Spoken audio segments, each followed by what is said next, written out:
Now, you have centred this Terra Australis choir around a composer, Tom Henry, and an Aboriginal poem. Can you tell me how that came about? Okay, I've known Tom for quite a long time. 2 or 3 years before this commission came around, he had composed a piece for Elizabeth and I for performance in the Melbourne Town Hall called Homage to Franz Liszt. It was for 4 hands and 2 feet, the 2 feet are mine, and I thought it was awfully clever.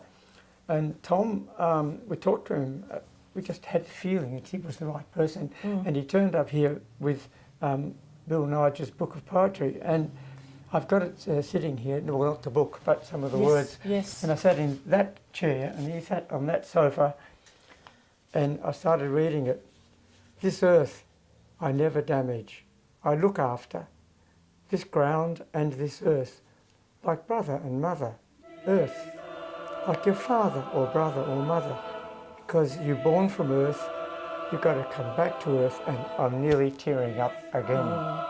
Because rarely, if ever, has, so simple, has something struck me like this did. I just said, you do it, Tom. Yeah. And the Aboriginal writer, Nedji, did he not go outside the bounds of writing down what normally would never be written down within the dream time? He said to his people, if we don't tell the world about what we believe, it will be completely lost.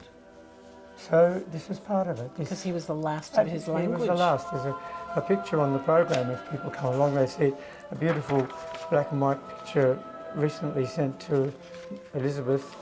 I don't know the photographer's name, but it's of Bill Nigel, and it's beautiful, and he's just a beautiful, beautiful looking person. He's sitting with one of his grandchildren. Yes, I saw it. It's absolutely beautiful, absolutely stunning. Isn't it? Yes. It's a blow away, isn't it? And you really, how'd they get that? Yeah. That's what I feel. So that was the connection. It was Tom, and he read the poetry and was also obviously completely moved by it. Then he took 5 sections, this earth, rain, and return to earth. I'll tell you a little story about return to earth. My youngest brother, Neil, died 4 years ago in the Maldives, and he was on a scuba diving trip with his son, 21-year-old son, and I was in Germany with the choir, this choir, and the phone rang 6 in the morning, and it was Patrick, who I mentioned before. He said, "Dad, Neil's dead." And I thought it was like, is it a joke? Is it? Am I truly awake? Right. Yes. But we had to give a concert that night. And before the concert, I told the people, it's Wangen, it's in southern Germany, beautiful, beautiful church. I told the people about my brother, and I said, now we'll sing a Nunc Dimittis to remember him, which is, Lord, now lettest thou thy servant depart in peace, according to thy word, la la la la. And at the very end, we sang the last one, Return to Earth, from Tom Henry. And Jacob, who's here at the moment, he lives in Basel, was singing in the choir, and if our eyes had met, we would have lost it. Wow. But we didn't lose it. But that's how moving this music is. Like mother, the last words are like brother, like mother, mother, mother. Wow. And which was really a bit much. So a musician's life is sometimes mundane, although I've been pretty lucky to escape that, pretty much. Yeah, and you've been doing this for 7 years. The Australian choir. It's 13 years now. Oh, yeah. Absolutely fabulous. But it's the 7th tour. That's where you got 7 from. That's where I've got the 7 from. Yeah, yeah. Absolutely. Now, one last thing. You ended on a very kind of gospel-y, jazzy piece as Yeah, an encore. Can you tell me about that? It was very good. Moses Hogan, black American. He unfortunately died, I think it was 2007. He was young, 40 and a bit. And he wrote the best arrangements of what we call Afro-American spirituals, or to be absolutely politically correct, I think they just now call them traditional. But they're not, they're Afro-American spirituals, that's what they are. Yes. So he just wrote these brilliant settings, and people just, they burst.